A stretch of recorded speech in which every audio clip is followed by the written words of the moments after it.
Good evening and welcome to Flat Earth United Kingdom with me, Nathan Oakley. Joining me this evening is YouTuber Knowledge Scavenger, otherwise known as Paula. How are you doing, Paula? Hello, doing fine. How are you? Yeah, not too bad at all. This is going to be an interesting conversation because we are, I don't know, acquainted, and that's probably about as far as I would go. But we've had a conversation a couple of days ago, which was fascinating, short because I had a little baby on my lap, but fascinating nonetheless. And I want to kick off the conversation with, like I do with most guests, how you found out the Earth is flat. So can you tell us that first and foremost? Well, within the last year or so, I was in the message boards. I wasn't on YouTube much at all, and the topic started coming up. And being the sort that is, I have some experience with being off the beaten path, so to speak, because I've always been a young Earth creationist, and so that immediately puts you outside the box on a lot of levels. And so I've always been at least willing to check out an idea, and even if it sounds crazy, because most people will tell you that young Earth creationism is crazy, so that doesn't faze me. So I looked into it. I think I watched the Eric Dubay stuff at first, and the Mark Sargent stuff, and the proofs and the summaries and all that, and most of it seemed, at least seemed plausible. And I thought, well, I'll watch some more. And then I watched some more, and I watched some more. And I think the last sticking point was about sunsets, because the sun didn't seem to go farther away, although it was hard to tell. I don't have a good view of the horizon where I live. But I finally saw some videos that actually showed it hooking to the right as I looked west, which I'm like, well, that's a motion I can't imagine happening in the standard model. And so I thought, I kind of slid into it, I guess you would say. It wasn't it didn't hit me like a ton of bricks or anything like that. It was just, I kept looking until I found things that seemed to take away my last reservations about it. And I can't say anything is absolutely for certain. I go with probabilities on most things. And so it's the same with this. I mean, it wouldn't tear me apart to find out it's not flat. It would just mean that I didn't have enough information. But from what I have at present, that's what I'm going with. Yeah, I concur entirely. It's one way, from as far as I am concerned, the Earth is flat, and satisfied to my own satisfaction. And at this point, I think moving forward, that's probably all we can do. Why bother leading the horses to water? We can have the conversation between ourselves if people want to research it further. In other words, there's probably less and less point actually converting people if we're trying to get them to the point where they take it upon themselves to better themselves. Does that make sense? Right. Yes, exactly. And that's why I think I had a part in helping to create a site called Taboo Conspiracy about a year ago. And so we have a place of reference, because you need references. You need a place to send people, especially when you get more and more people asking the same basic questions. It can get irritating when you're trying to go on a more, I don't want to say advanced topic, but a more, not a basic level, and someone comes along asking the basics. Well, it's better to send them to the place where they can read up and watch some videos and get all the basic surface level objections out of the way, so that we don't have to keep reinventing the wheel, so to speak. It's those surface level objections that have been covered over and over and over again. And if you try and present or produce a presentation for somebody who is a globe earther, they will ultimately just hear the bits they want to hear and then present their cognitive dissonance to you instead.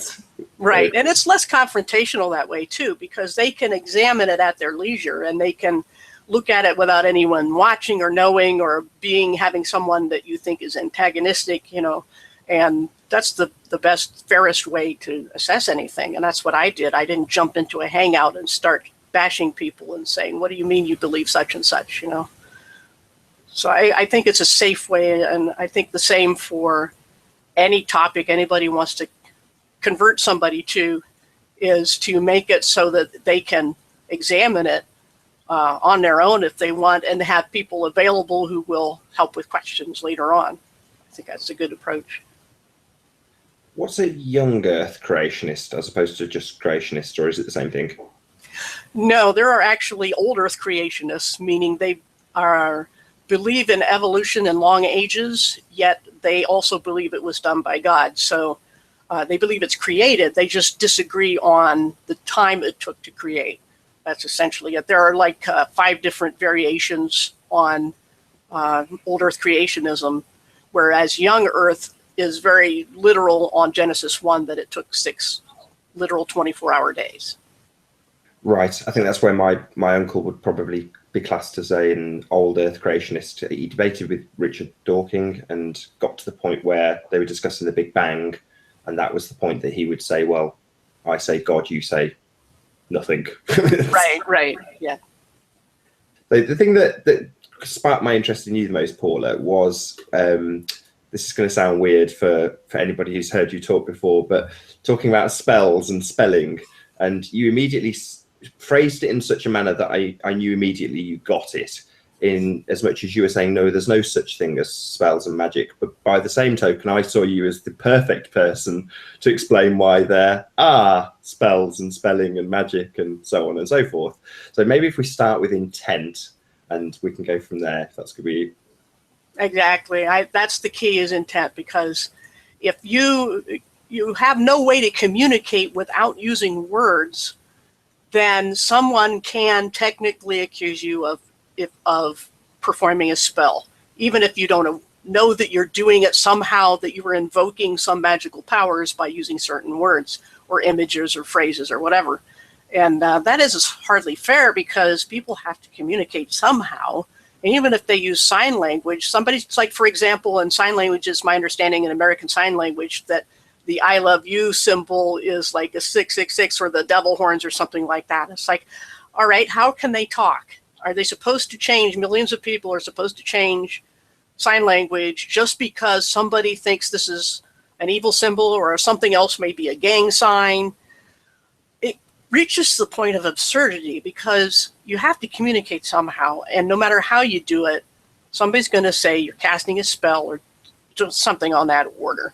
And while it's true that some words did come from that, and some phrases came originally maybe from someone with that intent to invoke demonic power or something like that, the point is that we don't use it that way. And if you don't have the intent, then nothing's going to happen anyway, because even the people who cast spells would tell you that they have to do everything just so. It isn't just saying the words. There's other things they do along with it to cast a spell.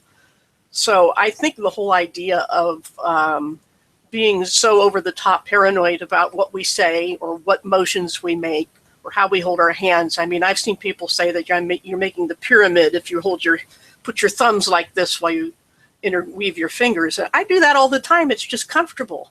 You know, it's just what I do. And I certainly am not invoking anything when I do that. So yeah, intent is everything, I think.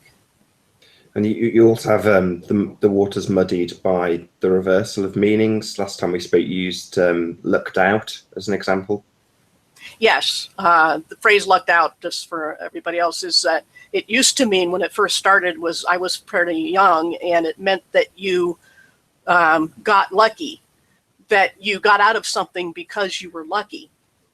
And then it changed to you ran out of luck. So those are opposite meanings. That one means you received good luck, and the other means that you did not receive good luck. And so in the space of a few decades, it changed from one to the other. And I might have said that backwards. I'm sorry. You know, it was bad and then good, or good and then bad. But right now, I think it means that you got lucky. So yeah, it was originally the bad one. I'm sorry, I said that backwards first. But the list goes on and on. Wicked, cool. Yeah. You could rattle them all off. But yeah, I mean, you're extremely well qualified to do this sort of conversation, or have this conversation, because of your translating work. Can you maybe give the audience a bit of background in terms of what you've done in your past? Yeah, I just have an aptitude for understanding grammar for whatever reason. Grammar is another word that people will take as meaning something nefarious, but I'm using it to describe how we analyze language and how words fit together in a sentence, because a word doesn't exist in a vacuum. And its meaning can be affected by the other words around it. So I happen to just to easily understand the lessons that they made us take in school, such as diagramming sentences and whatnot in English, to know exactly which, to dissect it, as I said, and understand how the words work together. So when it came to the New Testament, so understand for everybody else, that's not the whole Bible I'm talking about, just the New Testament that I did. And I didn't just wake up one morning and say, I think I'll translate the New Testament. I'm no expert in Greek or an expert in translation, but I do understand how words fit together. So if somebody tells me, if I get a good Greek dictionary or lexicon, as the formal name is, and I can read it, then you can tell me what the parts of speech are of a given form of a Greek word, and I'll tell you, what the range of possibilities are. And so I did that, and I consulted a lot of different translations from different perspectives, so I wouldn't get one person's or one denomination's bias.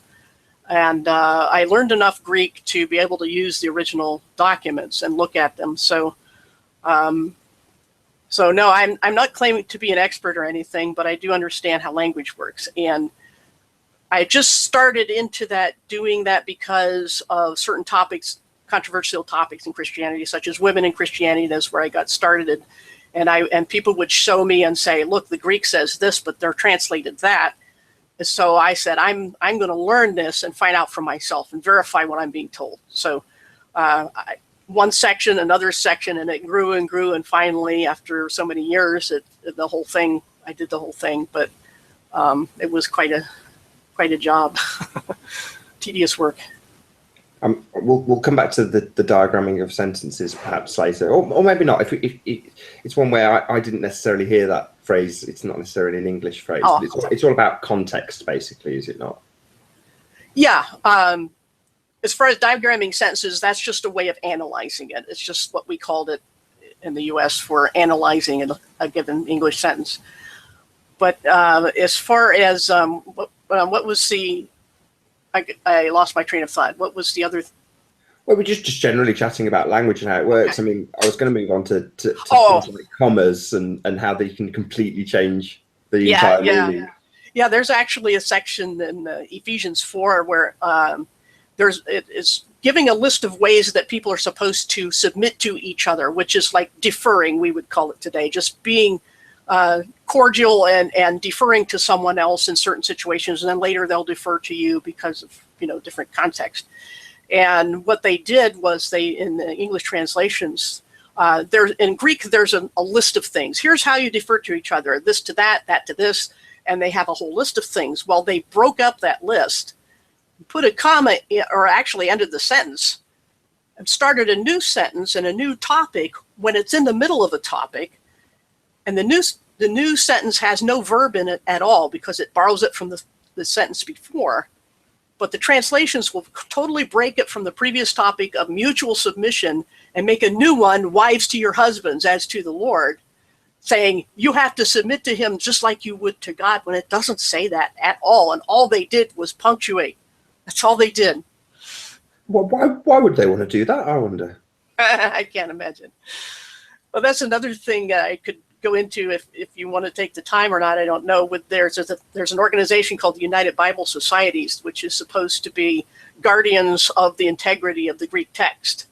And I have some documentation on my website from another website where they used to do nothing all day but hyperanalyze everything to do with the Bible. And what they found was that this society had decided, I forget, it's the 1950s or someplace like that, where they couldn't abide the fact of someone named Junia being named an apostle in the 16th chapter of Romans. So they decided to do a gender bender on her and make her a masculine form of the name, and called him Junian or Junius. I forget which one was the masculine form, but they basically could not abide that idea. So even though the Bible said there was a woman apostle, they decided this was intolerable. So they changed it, and they did it without following their own rules. They were supposed to have what's called attestation. That means to say something to attest or witness to the fact that this form of the name existed in the first century. Well, they didn't do that. They just changed it. They broke their own rules. And for decades after that, every translation in the world that was made from that text carried that error. Later, they changed it back again quietly without following their rules. They changed it back to the feminine form because there was too many people watching and saying, hey, look, there's nothing there. This thing was invented in the Middle Ages, this masculine name.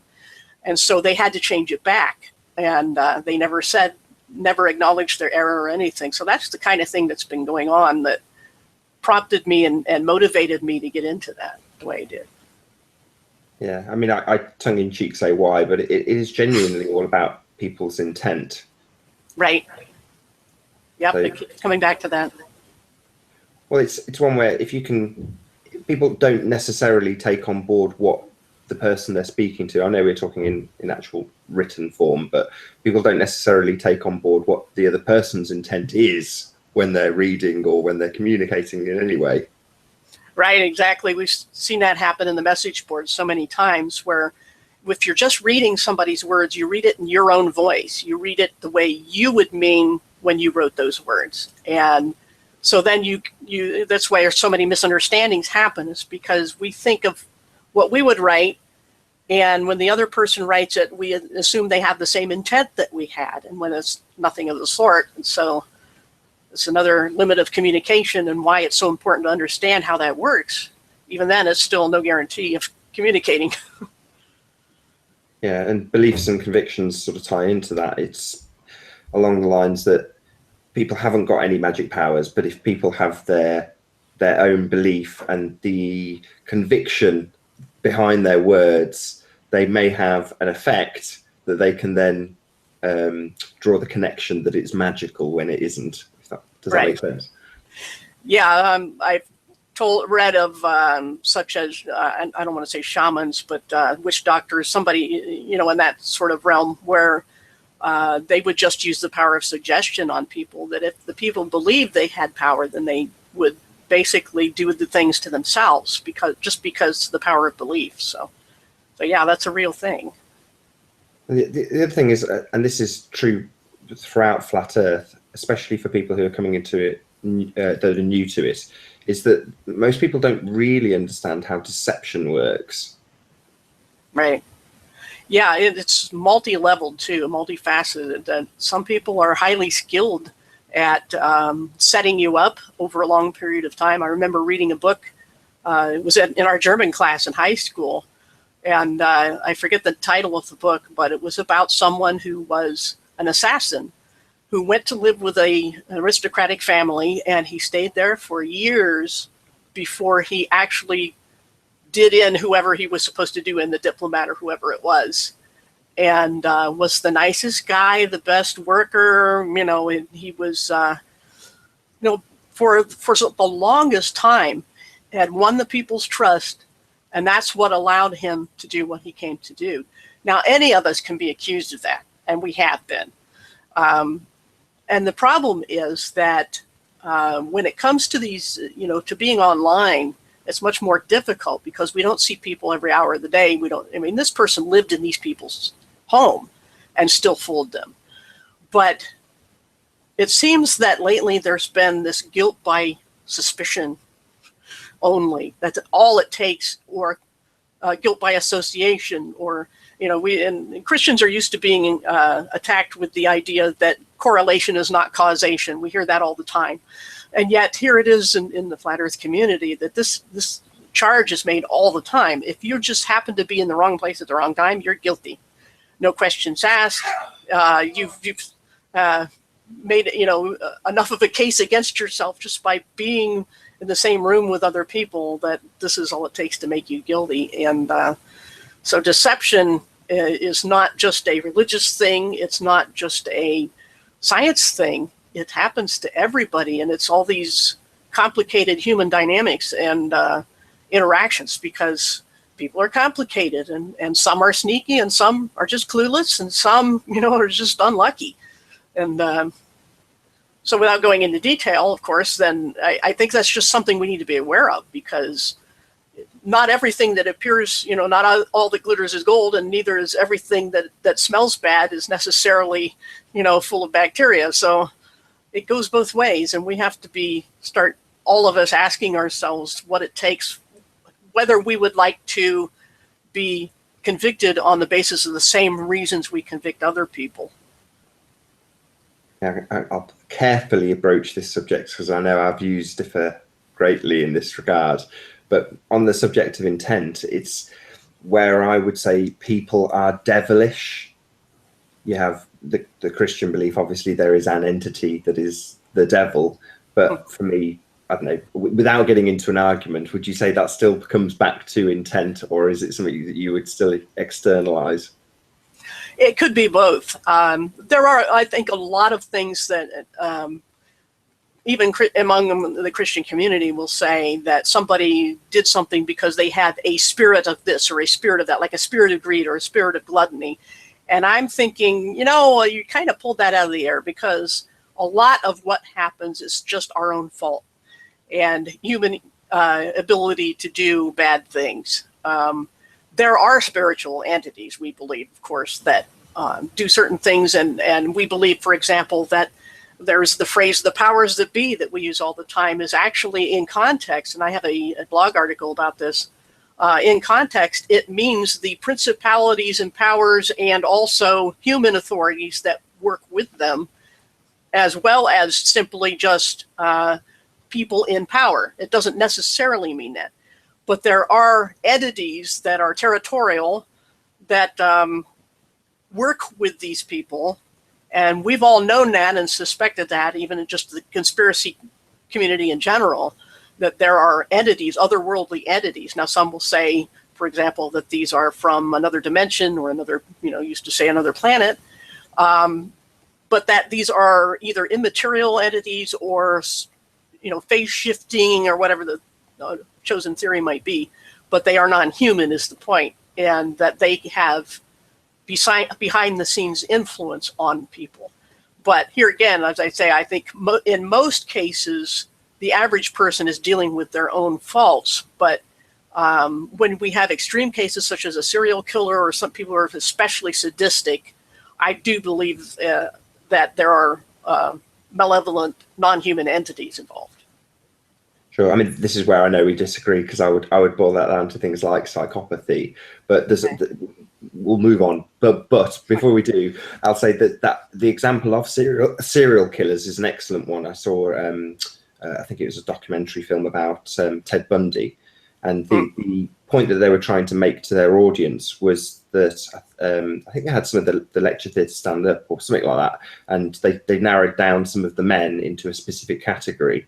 And the guys that were left standing that were categorized, that ended up being like the serial killers, were all pleasant looking, just guys like me, normal looking guys with a fairly wry smile and a turn of phrase. In other words, they didn't have horns. They were the pleasant people, the people that you would accept into your life willingly and say, oh, he's the nicest guy ever. He's my next door neighbor. He helps me mow the lawn, that sort of thing.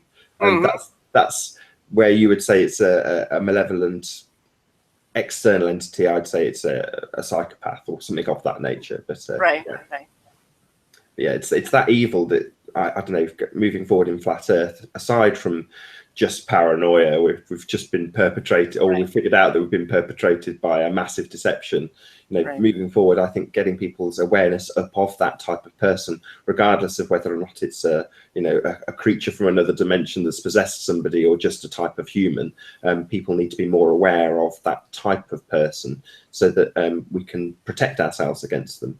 And they tend to infiltrate groups. And we're a group. So, I'm not saying we've been infiltrated in the way that many people use that phrase, but in a way we have, by individuals. We started off by saying flat Earth makes you internalize, but there's many people out there that don't need flat Earth for that. Exactly. They're narcissistic enough to not need any further internalization. Right, we can't know the cause, but that's not our problem anyway. All we can do is try to watch people over time, and there are people online who are psychotic, and we can't test that. We can't do anything about it, But at the same time, these people, if we don't learn to identify when somebody has gone from just being nasty and irritating to harmful and menacing, we're going to keep having these same kind of problems crop up if we don't learn to recognize that difference and to not be paranoid until that point where somebody becomes actually menacing and dangerous, where they hack you or they try to ruin your reputation, steal your identity. Those are over the line. And that can happen online. And I know people it's happened to. And so we have to have some kind of standard in that regard. I mean, when I say standards, I don't mean, a dictatorship where, the decent people dictate that you can't do and say certain things. All we're asking for is a semblance of decency, because the people who tend to be psychotic are very charming, as you mentioned, and they would come off and win a lot of friends. And then when the time is right, the strike happens. I've been accused of this, though, too, because there are no standards for judging this. All you have to do is be nice sometimes, and you're judged to be one of those sneaky people who's going to plunge the knife into your back at some point in the future. But that's a real problem that we need to solve as a community, is in finding that balance between paranoia that everybody and anybody that just looks at you sideways is out to get you, and somebody who is being nice to you, and then later, they're going to spring the trap on you. So it's a difficult question to answer, though. I mean, I don't think any of us has a foolproof method as far as that goes. Absolutely not. I mean, the only remedy to these people, from what I can ascertain from the plethora of videos on psychopathy and narcissism that are online, is to have no further contact with them. Right. Never breathe their name again, change your phone number, move country, get as far away from them as possible and never mention them again, separate yourself from their social circles, all of those sorts of things. And that is what ultimately will keep you safe from them. So, I don't know, there's perhaps a school of thought that would say, point them out. Well, that's contrary to every single piece of advice that I've ever come across online. Right. Distance yourself, don't label them, because that would only invoke the fury of the narcissist or psychopath. And this subject is very relevant to Flat Earth in the respect that we have had a lie perpetrated upon us. And it may not be the case that the originators of that lie are the people who continue to perpetuate it. But in your path through biblical translation, you've become better aware at how to spot these manipulations, I would assume. So how, through your journey in the Flat Earth arena, have you noticed or have you assessed the ways and means that the lie has been perpetrated? That's a bit of a mouthful. Well, it is just by way of explanation to say, when you look for errors in the Bible, according to one extreme, there is no way to tell. It's all a lie. Everything in the past is a lie. And I don't subscribe to that. I believe that the only reason you can know whether something's a lie is if there's a way to tell what the truth is. It's just pointless to say everything's a lie without having any way of testing that hypothesis. So what I've always gone by with the Bible is to look at every possible angle I can look and spend a lot of time and make sure I understand all the building blocks of what I'm looking at.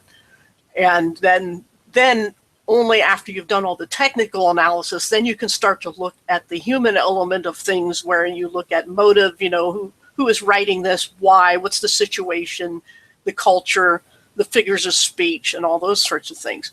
And how that would port over to just about anything else would be that there's too much of people just talking off the top of their head, or hearsay, or they watched one or two videos and that's all it takes to be an expert. It takes time and work and dedication to know something. And if, for example, we want to bust NASA, you have to understand their model and why it doesn't match science. Not necessarily that you have to destroy it before there's a vacuum to fill, and then you have your idea, the flat earth or whatever it is, to fill in the vacuum. But you have to create the vacuum first. And we would do that as an ironic term to use when you're talking about space and things. But the point being that if we're going to spot lies in NASA, we have to be better at astronomy and better at videography and better at chemistry and all sorts of things than they are in order to call them out. Because to call them out without knowing those things is what you would call in any college punking the professor. Even if the professor is wrong, it's egotistical and arrogant to punk them on their topic just to make yourself feel better or whatever it is. And in our case, a lot of times in Flat Earth, we're so incensed that we've been lied to that we think anything and everything we do is justified, and we should go around mocking and just tearing things apart without having any idea what we're doing. So I've been pushing for, especially I dare to bring up what I call one of my best friends calls the Mandela trees, Mandela effect, no trees on Flat Earth and that class of things, where people seem to have, and my objection has always been to abandon the scientific method and jump on a bandwagon without any critical analysis, any healthy skepticism at all, and just jump on it and want it to be true. And I'm not saying everybody does that, but I've just been trying to put the brakes on and slow it down and say, let's stop and think first. How are you going to find your way through this land? It's like I have a compass for my avatar for a reason, and that being, you're never going to reach the North Pole without having some way of knowing which direction you're going, and you're never going to find out about these trees or Mandela effect or anything else if you have no way to tell true and false. And especially with Mandela, if the evidence itself can be changed, then you're wasting your time. You're absolutely wasting your time. Not to say don't go do it. I'm not ordering anybody not to investigate it, but I'm saying, how will you investigate it? And we have to know that stuff. But it's important to give a bit of clarity maybe here in terms of science, because there's a distinction that we haven't quite made yet between NASA science and empirical science. Right, exactly. And that's our wedge into NASA debunking, is that we have empirical science and they are not using it. And we have to show how they're not using it, which means we have to know what it is, how to test a hypothesis, how to falsify a theory, and ask the questions that nobody's asking in NASA, or they have what's called an ad hoc explanation that's made up on the spot, because they haven't thought about it either. So we're thinking about things, and we have a chance here, an opportunity to take science back to empirical science and out of scientism, as it's been called. And I understand Cathexis has had a series on scientism. It's been really interesting in that regard. Yeah, I sort of plugged it in the chat just as we started. Excellent. He ran yesterday evening. He said he had a chaotic chat room, but fortunately I didn't watch live, so I just got the great information from it. But yeah, I think it's on to like number 12 or something. Yeah, I've seen a few of them. I haven't seen them all, but they've all been interesting. Of course, you take flack when you're talking about things like that, and there's always going to be people like that in the chat. But I think it's been worth listening to, and the conversation is appealing to science as we know it and can test it, and that's what I like about it. So, yeah, we need to do more of that sort of thing. And the person that he's been interviewing has been using the standard, the textbook theories and formulas. For example, I would use like when people talk about gravity, and a ball earther would say, well, if the Earth stopped spinning, we'd all fly off because that's what gravity does. It holds us on the spinning Earth. And I would say, the formula for gravity only has concern for mass and distance. There's nothing about motion, angular momentum, or anything like that in the theory. It's mass and distance. That's all. So if the Earth stopped spinning, nothing would happen. So you can't say that because that gravity is a magic force that holds us to a spinning ball, because the formula that you yourselves made has nothing to do with motion. So how could it? And it at least gets people to think when you say things like that. That's it. And to understand that completely, maybe after a couple of Brian Mullen videos, you'll be reasonably aware of some of the words you've just said, but you won't have a complete comprehension to the point where you can debate it with a globe earther who, chances are, doesn't understand it either at all. Right. And that's another problem, is we talk past each other because of that very thing, that neither side is particularly well versed in science in many cases. I'm not saying for everybody, of course, but I'm hoping you'll know the lines I'm going along when I say this, but would you say education is bad? Or I phrase that slightly differently, is what we consider the education system presently rotten and evil? I think the education system as an institution is totally lost its way. It's an indoctrination system. And the Humanist Manifesto said that as much in so many words. They said this is a new religion, and the teachers are priests of a new religion, and that they consider the educational system their church, basically. In that they have the kids for 5 days a week, and what can the theistic Sunday school do, for 2 hours on a weekend? So their intent, and John Dewey was a humanist. I think he signed one of the manifestos. I'm not sure which one, but that was the intent of the founders and architects of the educational system, at least in the Western world, that they intended it to be a way to change people's minds and take them away from any religious roots. And but education per se, when it's not indoctrination, is a good thing. I myself have had, we've all had to go to public school that we were compelled to go. But as far as higher education, so-called, there's a lot of bad stuff being told there that isn't science, that isn't fair, that isn't neutral. And they teach people what to think instead of how to think. But education by itself is not a bad thing. That's what we're trying to do. We're trying to educate ourselves. And that doesn't mean that nothing good happens in a school. One of my things I studied in college was electronic engineering, and it works. You can test and repeat it. You can do this at home. I built some circuits myself. I went to Radio Shack and bought some things and made some cool little things. But that's real science, and you can learn good things in college. But you would have to go into it knowing when somebody's telling you a load of hogwash and when they're not, But that's hard. having critical thought or being truly educated is a bad thing, just not to us as individuals. It's right. Here again, it's the intent. We keep coming back to that. It's the intent of the education, and whether they're intending to sway your ideology or whether they're actually letting you look at the facts, telling you what the facts are, and letting you try various ways of testing things so that you can honestly make a free choice. Because that's not possible when they tell you what your choices are without letting you explore or anything like that, or think for yourself. When it comes to other evidence, which we started on, it's your background, things like biblical texts or historical texts, it's a case of having to authenticate evidence. So therefore, it's not necessarily the case that you can test it like a circuit. You can't just put an altimeter on it and test the circuit that it's working.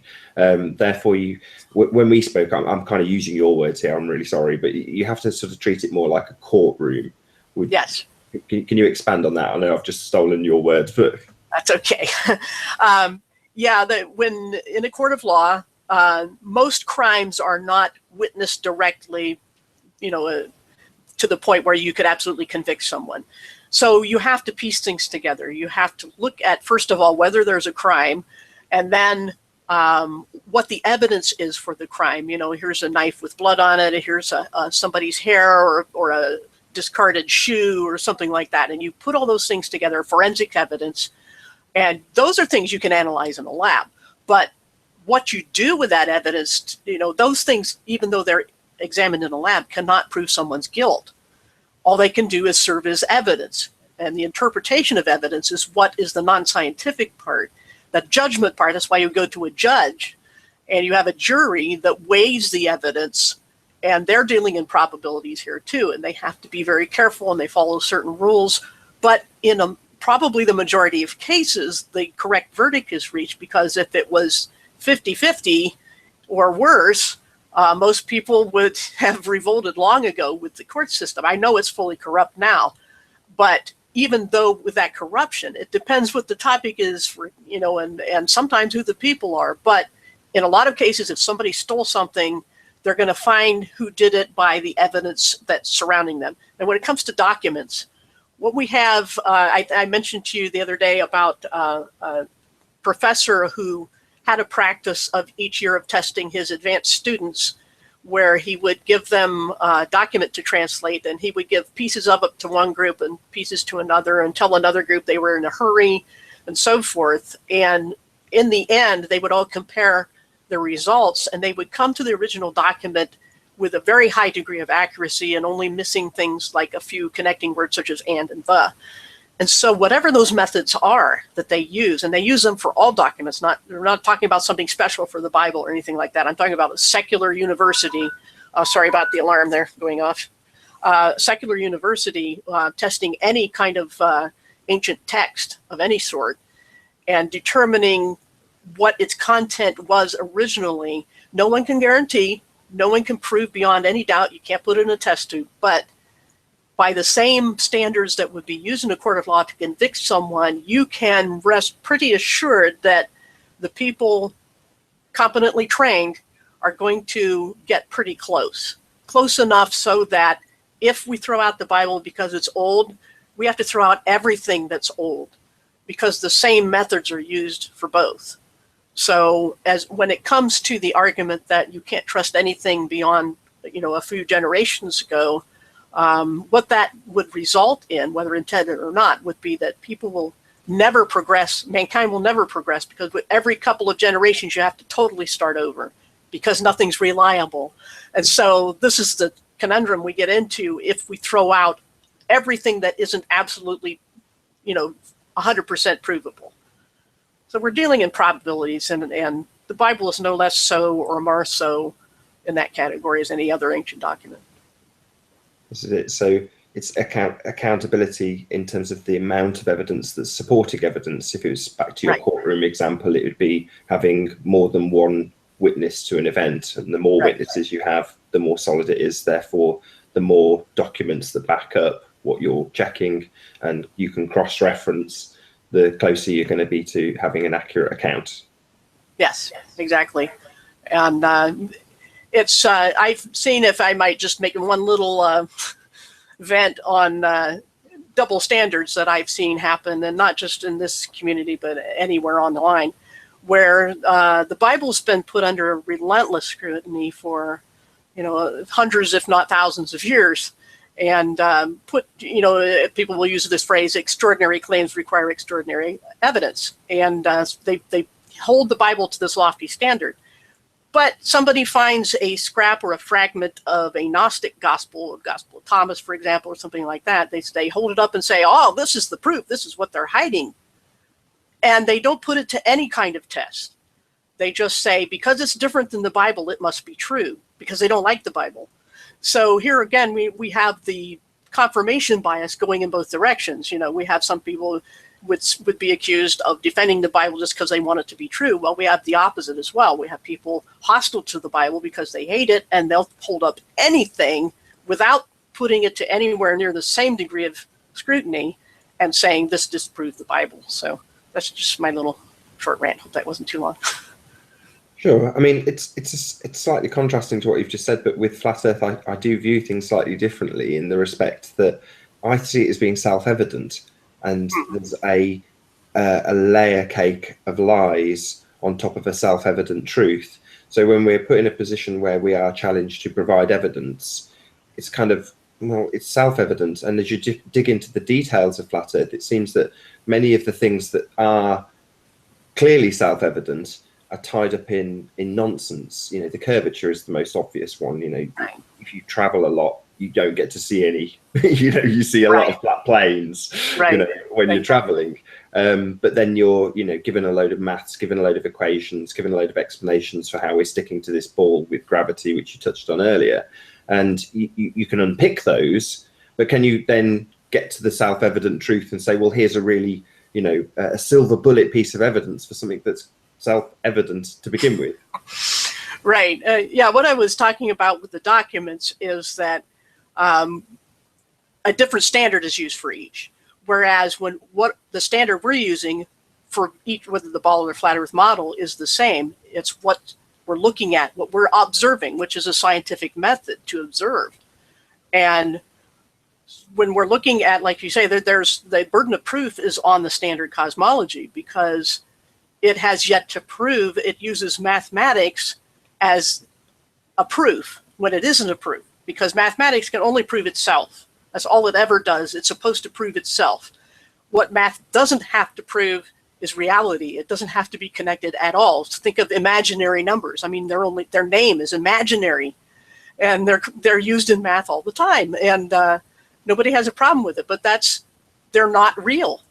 Negative numbers, you cannot have less than nothing, and yet it's a staple in mathematics. So when people use a purely mathematical model, they have left empirical science, and that's what most of modern cosmology is based upon, is a purely mathematical model. So it's not empirical science even remotely in many cases. And here's another, it brings up another, while I'm thinking about another logical issue, which is that if there is a theory about something, anything, and there's another theory about something, the fact that you like this theory and I like this theory doesn't mean one of them is right and the other is wrong. There could be any number of theories. And what standard cosmology does is say, we have our Big Bang model, and therefore, since we have an explanation that could work, then we're right and you're wrong. Whereas we're saying that's not a proof, because look, we have another explanation. This is, again, the creation evolution debate, which I've been in much longer, where we all have the same fossils to look at. We all have the same rock layers to look at. We all have the same geologic formations to look at, and the same biological creatures to look at, but how we interpret it is the only issue. Both theories are plausible. Both theories can say, I have an explanation for this phenomenon that I'm observing, and it works consistently.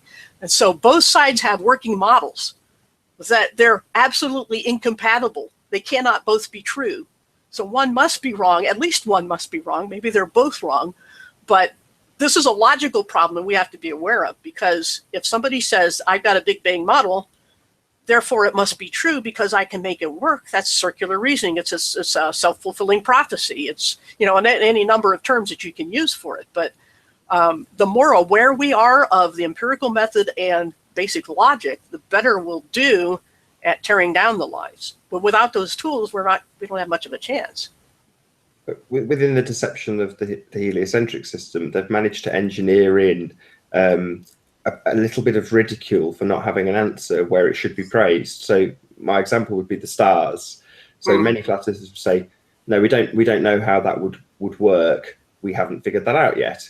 As opposed to neatly packaging a paradigm for people to select this one or this one. We just say we don't know yet. But within that model, the model that the globe has, the heliocentric model, there's a massive part of the programming within the stars, which is to say that this only became clear yesterday on a debate that we had on another channel, was that people's concepts of space, that idea of space, has been so distorted with these ludicrous numbers. I mean, they're not even using numbers when they give them names like light years, but that terminology, that ridiculous maths, has tied into everything to do with our day-to-day lives, our pop culture, what we see on our advertising billboards, even at a subliminal level, things that we aren't necessarily aware of. In the blue marble pictures, they put sex in the clouds and things. So at every level, we are indoctrinated with this idea of the stars, which we're saying, well, we want to send balloons up and see how they react as we do that, rather than saying, no, in our model they do this, accept it, or accept your current standard definition explanation for the stars. So in that, we have a position where we say we don't know, but that means, well, you don't have a model. How dare you? And the models you do have, flat earthers, well, they're just as ludicrous as the globe models. And me personally, I'm content to say, well, there's an obvious fact that it's flat, and beyond that, we don't know anything. We've been lied to, so we need to start investigating. And it's kind of ironic that they would use that argument because, as you described it, because science scientism or the scientific community has always prided itself on the fact that it's always changing. And so, you know, what's true today might not be true tomorrow. We all know that the alleged length of the sun from the earth has changed throughout the years. And they take pride in this fact that science progresses. Well, the problem is that they will call you an idiot or something if you don't believe what they believe today. Even though it may change tomorrow, and they're proud of that fact, they'll tell you that you should be ridiculed to scorn because you don't believe what it is today. It makes no sense at all. Yeah. Yes, they may very well find out tomorrow that the moon was not formed by another planet smashing into us and giving us an oversized iron core. But if I say to them today, well, I don't think that the moon was formed by a planet smashing into, how dare you? That's what science tells us. And it doesn't matter if we will agree with you tomorrow. We'll just forget that and say we knew it all along, or, you know, we have more evidence now, so you were accidentally right, you know. But you still deserved our mockery. When they do come up with the new explanation, well, they use that double standard. Well, science is in constant flux. You know, we're always changing and trying to better it and come up with new explanations. And we just look at that as what? More nonsense to pile on another layer. And that's another fallacy called special pleading. He's just, you know, he's trying to figure the maths and square the circle, and he's very pleased when he does. Yeah, that I'm sorry to talk over you there. I just thought of the term special pleading, which is that, you know, as something is true until we get to this one case that I need it to be the opposite, so it's going to be the opposite here. Like people do that, for example, with the Bible, with the creation order. They try to make Adam the boss of Eve because Adam was made first. Well, all the animals were made before Adam. So Adam was made, you know, mankind was made last. So the last thing is the most authoritative. But wait a minute, Eve was made after Adam. But no, in that case, it's the opposite. He was first, therefore he's more important. And that's special pleading. That's the name of that fallacy. And they do that the same thing with science and astronomy and things like that, where they will say, it's like with, what was it, video I was watching about somebody trying to debunk the idea of curvature over the water, you know, why you can see things at a certain height over the water. And the idea of perspective is only invoked when it suits them. Other times it's ridiculed and rejected because, oh, you can't write that off as perspective. We have this, that, and the other calculation. But in this case, perspective is why you see this, such as mirages and whatnot, or anything like that. They'll use special pleading for that. You know, you didn't see what you saw. You know, it's a mirage, even though it's supposed to be upside down, and it wasn't. Well, such and such conditions, and it just gets a mess. It's a tangled knot. Well, tangled lie indeed. This is back to spells and spelling. If you can find somebody who has written, I mean, we'll use your biblical example with Adam and Eve. There is presumably, and I'm guessing here, there's no intent in that explanation of Adam and Eve to be read into in that way. Yet people choose to take the text and read that because it serves their ends. And in the same way, you may have an explanation for curvature, which is on a tangent, an unrelated topic to the one you're choosing to pick one part of the explanation to square your circle in that circumstance. Right. And we all do that at times. We don't realize it always. So we can't here again say that someone has the intent of deceiving. And that's another problem I've seen, that we'll accuse someone of lying just because they believe something to be true that doesn't make a person a liar. It makes them mistaken. It makes them maybe spreading gossip at worst. But to be accused of lying, a person has to have the intent to deceive. You have to know something is not true and say it is. And I think there's too much of that going on with the accusatory charges that are flying around these days, that if you are spreading a lie, knowingly or not, then you are a liar. And that's simply not true. I mean, nobody can live up to that standard, especially those who make the charge. You know, they themselves could be caught in a lie by that definition any day of the week. And so the rest of us can be caught using special pleading or any other fallacy. It's just we're human and we make mistakes. And if you're a perpetrator of complex lies, in the case of NASA, they have decompartmentalized themselves to the point where nobody has any malicious intent, to the point where you have great slip-ups that we'll point out. The guy who was talking about the blue marble picture being a composite and giving, his wholehearted, very candid explanation about it having to be photoshopped. Now, he's not in any way going to have said those words and thought for 1 second that anybody in our community would go, there you go, blatantly lying. No, he's not lying. Yeah. I remember telling my niece about the planets, going outside and pointing at the stars and telling her what they were. And was I lying? Of course not. No evil intent. I wanted to educate. Right. I mean, we can feel a lot of remorse for spreading something that we thought at the time was true and was so damaging, helping to spread something. But we have to allow that people were unwittingly duped by the system.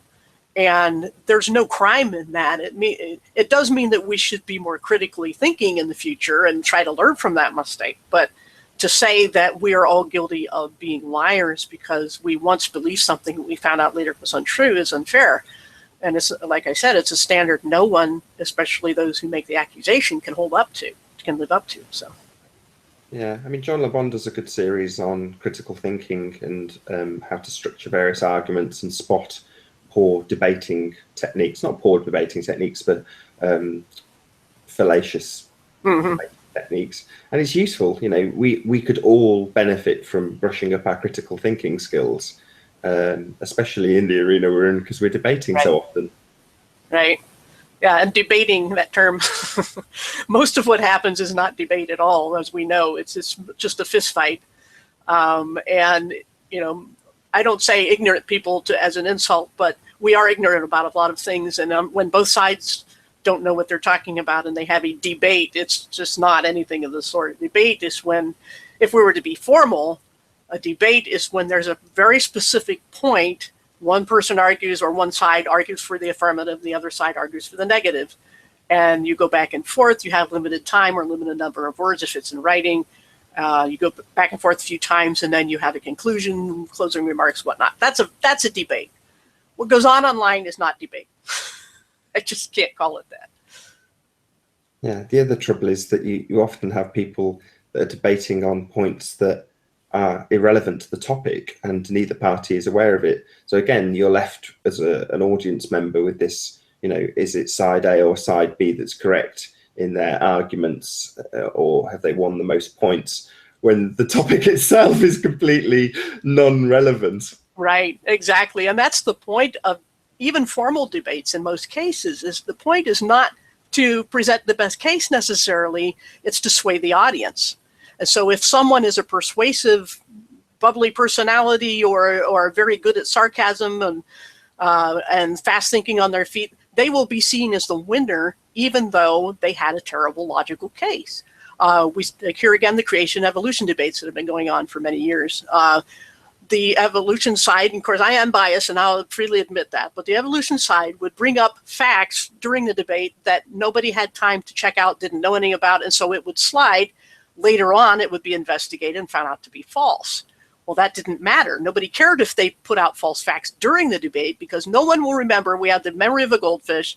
No one remembers after the debate whether there was a false fact and it was later corrected. It's just like with newspapers. If they make an error, they'll put the retraction on page 19 in the bottom right corner, and nobody will read it. So they can formally say, yes, we did admit our mistake, but nobody's going to see it, so it's no harm, no foul. It's all about the damage that's done when it's at the moment presented. Yeah, and that's unfortunately how most conversations online go. It's what happens on a fleeting moment, and people remember who seem to win at the moment and not think of things in anything more than sound bites. I'm afraid that's the best way I can describe it. I wasn't necessarily going to bring this subject up, but MG42 Pillboxes brought something up interesting in the chat, which was to say that you get quite a lot more attacks than he does. And you mentioned about Adam and Eve, sexism. Is it something that you would say that you've experienced more or less in this particular community? In this community, I've seen a lot of it, but it hasn't been, I've seen a lot of sexist thinking, but I haven't said anything because they weren't really being malicious. There's the intent again. But but yeah, that was the motive. That topic was the motive for me to dig into the New Testament in the first place. Because obviously I have a vested interest I do have a dog in this hunt. So I wanted to know the truth, and that's how bad I wanted to know it. So yeah, I've never been called worse names, even by, the atheists have nothing on the Christians who want women to know their place. Let me assure you that, because, you're stepping on people's entitlement and their perceived privileges just because they live and breathe in a different package that you live and breathe. And so therefore God favors them. And this is a very deep problem that is something that crosses denominational lines, generations, cultures. It's probably the most common bias in all of history, I would say. And I have a small booklet by one translator whose work I relied on heavily in my own work. Her name is Dr. Anne Nyland. She's from Australia or New Zealand. I think it's Australia. But she wrote her own New Testament called The Source, and it has extensive footnotes. And she also has a small booklet. I forget the title right now. It's up on my shelf somewhere, but I won't go look for that right now. But she detailed the facts of how this topic has skewed translation for so long and so wide of a span. And so, yeah, that is a big deal because, and I think bigger than even, flat earth or anything else, because it strikes at a person's essence. It strikes at your very being as a human, that somehow your worth is limited and your sphere is limited just because of your flesh and nothing else about your character. As soon as you walk in the door of a church, then somehow, you have to be restricted or led around on a leash because there's something wrong with you for the way you were born. And so this is a strike at a person's sense of who they are to a level that is sinister to attack, I believe. So yeah, in that regard, I would say that, yes. As far as attacks in the flat earth community, I don't know. I think we'd have a pretty good tight contest in that regard with me and Pillbox, because he is a lot more outspoken in many cases. Right, he certainly feels that way. But yeah, I mean, it's one with women in flat earth. You've got people like Patricia Steere, who suffers some horrendous attacks, and I know you have as well. But even yesterday on the show I mentioned earlier, I was the sort of the person who was under attack. Not under attack, I was the focus of the subject, if you like. And at some stage, a random guest comes on, goes to my G+ page, and on there you've got Robin Poe and me, and I'm the subject that's up for question, and the guy immediately focused on Robin Poe. It's like, well, why? And she had her hand on a globe. And he said, oh, she's pulling the Baphomet signal. These guys are devil worshippers. And my blood boiled instantly. It went from 0 to 100% anger immediately, because it was an outrage. Not only are you not focusing on, I'm not saying it was anger because they weren't focusing on me. Right. It was anger that the immediate focus became the woman on page who is clearly a devil worshipper. It's like, this woman is a devout Catholic. How dare you? I didn't retain my anger in that way, but that's how I was feeling. It was an outrage. And to me, it did seem like, it was a clear-cut case of there's a guy on screen, there's a woman on screen. Who am I going to attack first? I'll attack the woman. Yeah, especially it's been kind of an ongoing experiment of mine informally when I was in the message boards, is I would always choose a name that did not reveal my gender. And I would argue with people on various Christian topics. And I had one man who was a pastor get exasperated and say that I was a poor father and a poor husband. I was shirking my duties as both. And then I told him I was a woman. I never heard from him again. But the point being, I was just having a little fun. But the point being that you cannot tell a male brain from a female brain online if all you see are the words. You don't know anything else about them. I have often mistaken people as, the gentle, emotional writing as must be a woman, and the forceful, logical, technical writing as being a man. Well, that's why people think I'm a man when I'm just in writing, because that's how I write, that's how I think. And yet there have been men I've met very nice, manly men who just write in the most poetic terms.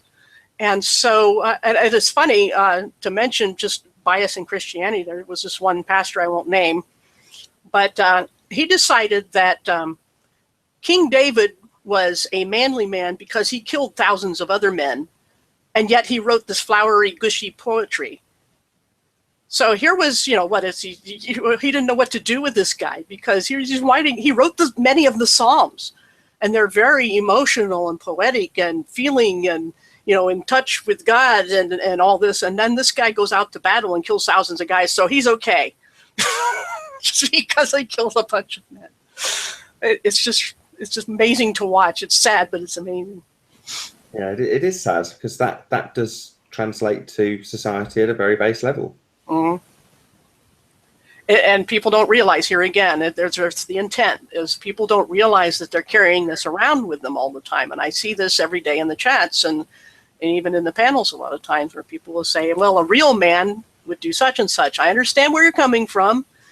And there are biological differences. Nobody's denying that. But we're talking about adult human beings. I would prefer, I don't dictate, but I would prefer that people say a real adult, or think of the terms people use for courage. It used to be backbone or spine. Now it's male anatomy of some sort. I won't go into saying, and all the bad things. What are the bad words people like to say? They call you the C word or something like that, or, various things. If a woman does it, it's bad. We use that to represent bad things.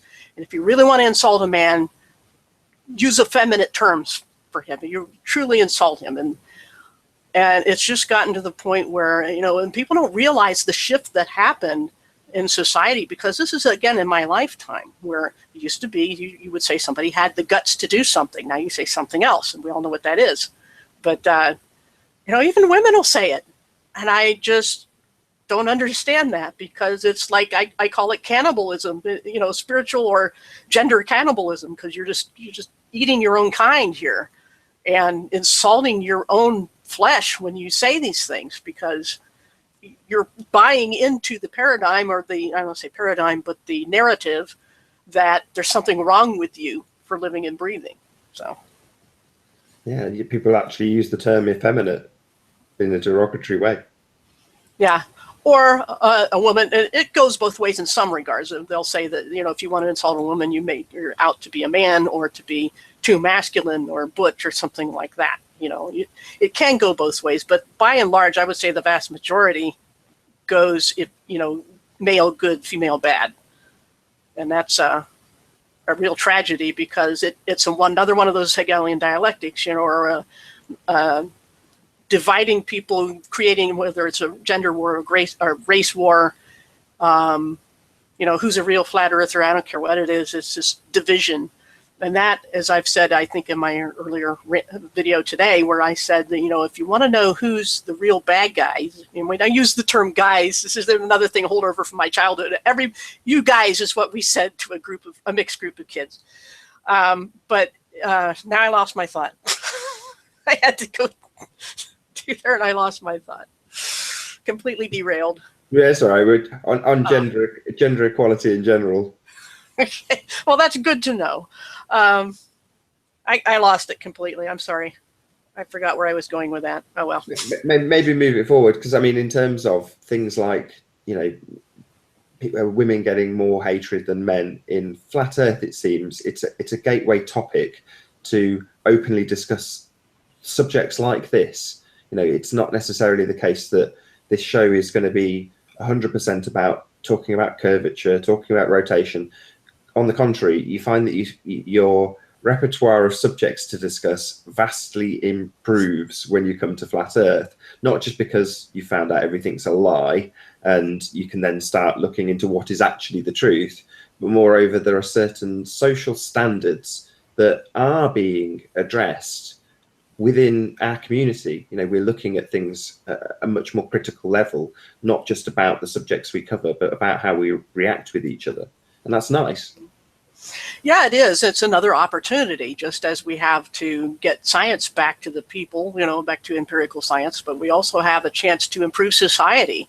And that's what I've been ranting about lately in my channel, is that we're squandering these opportunities, both of them, especially with the social things, which we're on that topic, is that we're not realizing that we're behaving worse than the side that we're trying to replace by not only these false accusations all the time and what I call a Mexican standoff, where everybody's got a gun to everybody else's head, and just so paranoid, and here we are treating each other like dirt, and we're and the gender thing is a part of that, where we're thinking, well, this woman is only in it for money, or she's in it to hook up with so and so and get a name for herself or get some trinkets or whatever, because that's always what women want, because women, as we know, are one conglomerate block of robots that all, are clones that all think the same. Just as the same could be said, and a lot of times people do that, even men will say that about men, and they will say all men are knuckle dragging, hairy beasts that want to clobber somebody. I've heard that too. And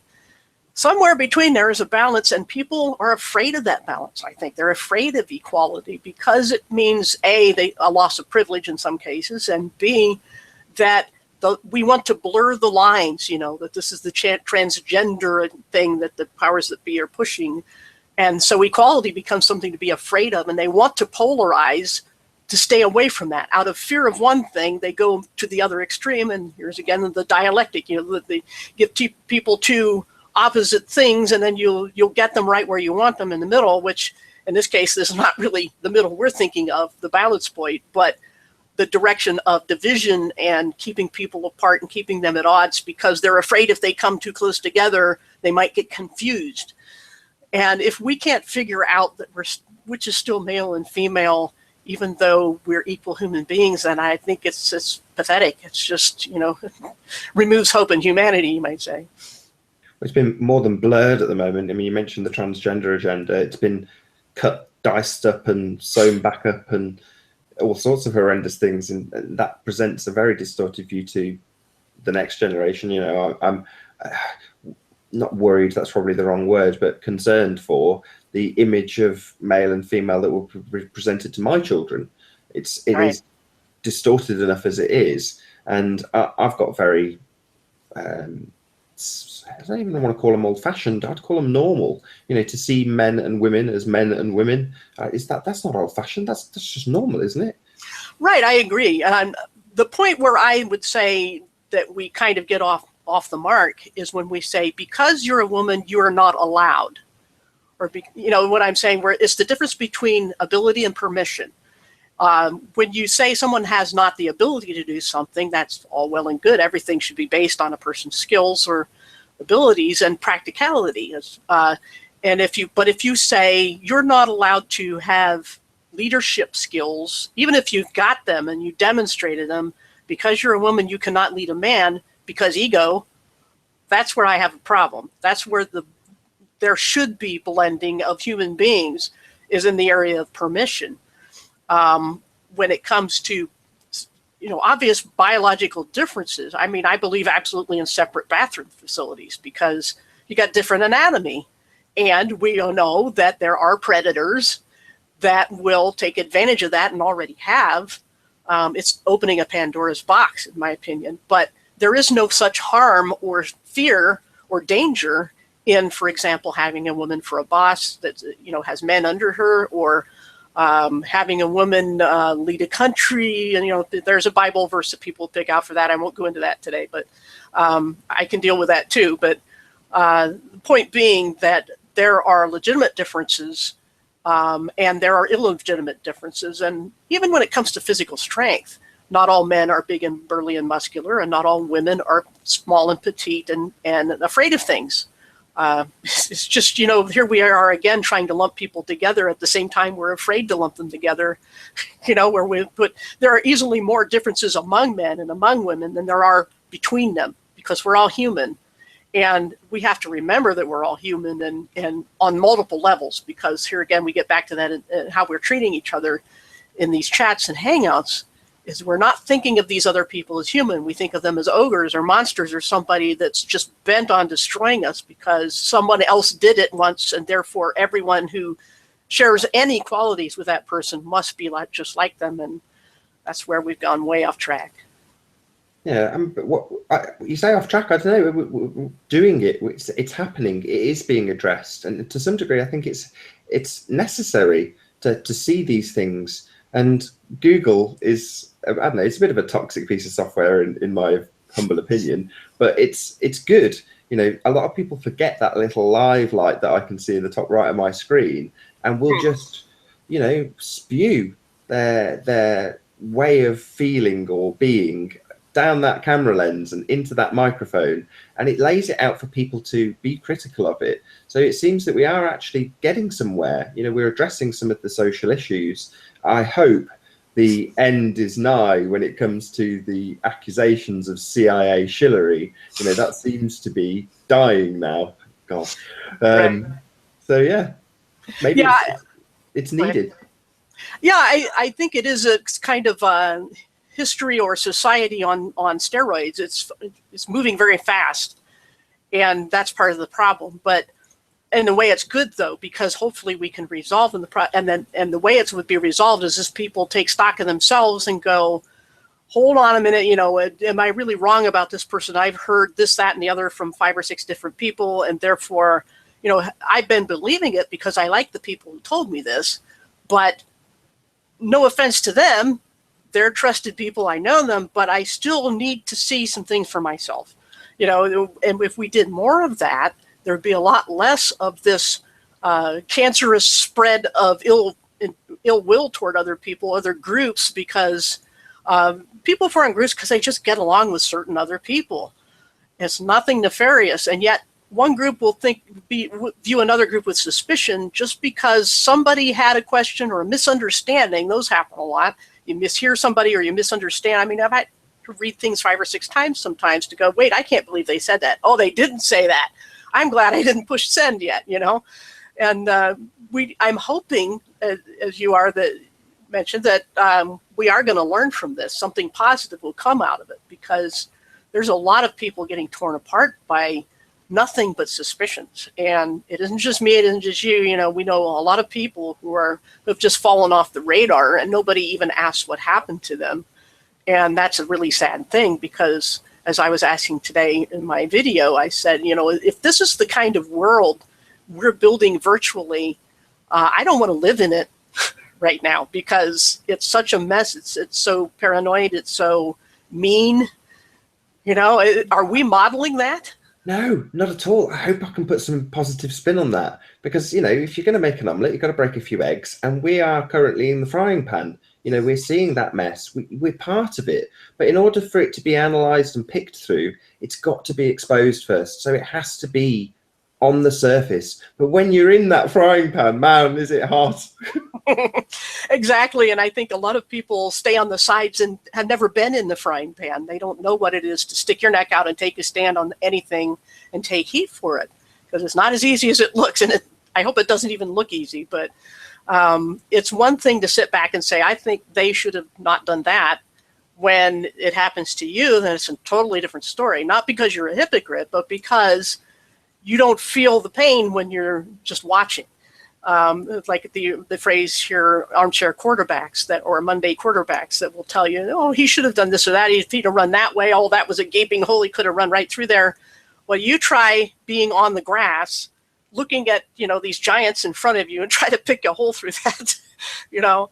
And it's the same thing in these communities. I mean, there are some of us, and people will see the attacks happen and not want any part of it, and I don't blame them. But at the other hand, there are some people who only dish it out every day and attack, and when it finally comes the other way, then all of a sudden it's a crisis, because this person has influence, and it mushrooms from there. And so I'm hoping you're right, that this isn't going to destroy it. And the only way that hope will be realized, though, is if people learn from their mistakes and see that this is bad and go, how can we fix it? That's it. It always comes down to the individual. So people recognizing that there are horrible things happening. And I get loads of flack because I will go out and defend people, and immediately people will point out where I'm a hypocrite. In other words, they blame shift turn around whatever I'm highlighting that they're doing that I see as bad and say, well, Right. you do this, or, you know, whatever. It's one of those that, you know, you've got to be content within yourself and your own actions and be able to accept criticism of others. And that's difficult, you know, especially when there's lies afoot and most people don't understand how lies are perpetrated or how deception comes about. So, you know, we've kind of come full circle now. I'm going to give a few shout out to the few people in the chat, if that's okay with you, Paula. Sure. I hadn't even had the watch page open, so I don't know what's been going on. I didn't want to watch it because I had enough trouble keeping my train of thought as it is. So I don't even have a link for the watch page. I'll just go through and see if there's any points that I've missed. See if there's any. Okay. Yeah, you look at the chat. That's it. So I got Dina Walker in there saying hello. Hi, Dina. How you doing? Proprietor Eric Doylan, Martin Lietka. How you doing, Martin Lietka? Brandon Cook. I'm meeting with Martin this Saturday. Going to the Leicester National Space Centre with him. Should be good fun. MG 42 Pillbox, I've already said, giving you a mention. Guy called Nobody, who's had his message deleted. Tut, tut, tut. Eternal, is it Padawan? I hope I'm saying that right. Padawan? Yeah, that's the one. Retro Rich Alex, how you doing? That's what we're going to there. Saw Patricia Steer in there earlier. Flat Earth, another hot potatoes. Stranger XX. Hello. Let's see if there's any questions that I've missed. Anything, any good points? I think I picked up on them as we were going through the show, if I'm honest. Question mark at the end of that. No, something for the chat. Dave Hinkle, how you doing? I'm sure there's many, many more that I've missed out. I'll probably leave it there. Was there anything else you wanted to get in, Paula, before we round out this show? I don't think so. Of course, I could talk for hours on Bible things, but I think it was a good conversation to have. I'm glad that you invited me on to talk about it because, as we both know, there's a lot of things flying around right now, and it always helps to talk about it and bring things to the surface where they can be seen, because the worst thing we can do is sweep it under the rug and pretend there's no animosity going on.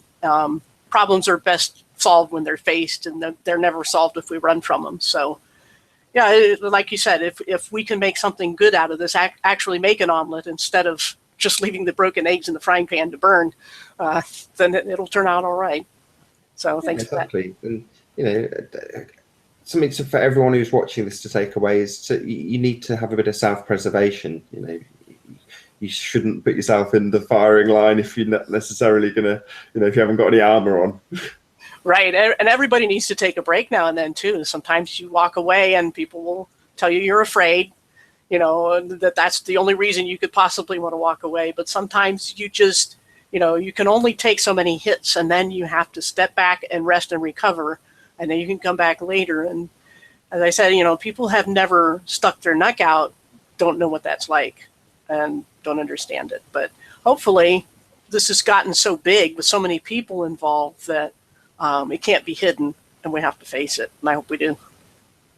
Yeah, talking of things not being hidden, I'll give a quick shout out to Matrix Decode, who's also in the chat. Oh, and Jippy Jedi's just come in as well. So hello to you too. Subscribe to both of those, and indeed subscribe to Knowledge Scavenger. So I'm going to say a big thank you, Paula. It's been a really, really nice conversation. Thank you for having me. It's really been a catharsis, if I can use that word, a little bit, to get these things out and spoken and recorded so that we don't have to say them again, I hope. Although I'm sure we will.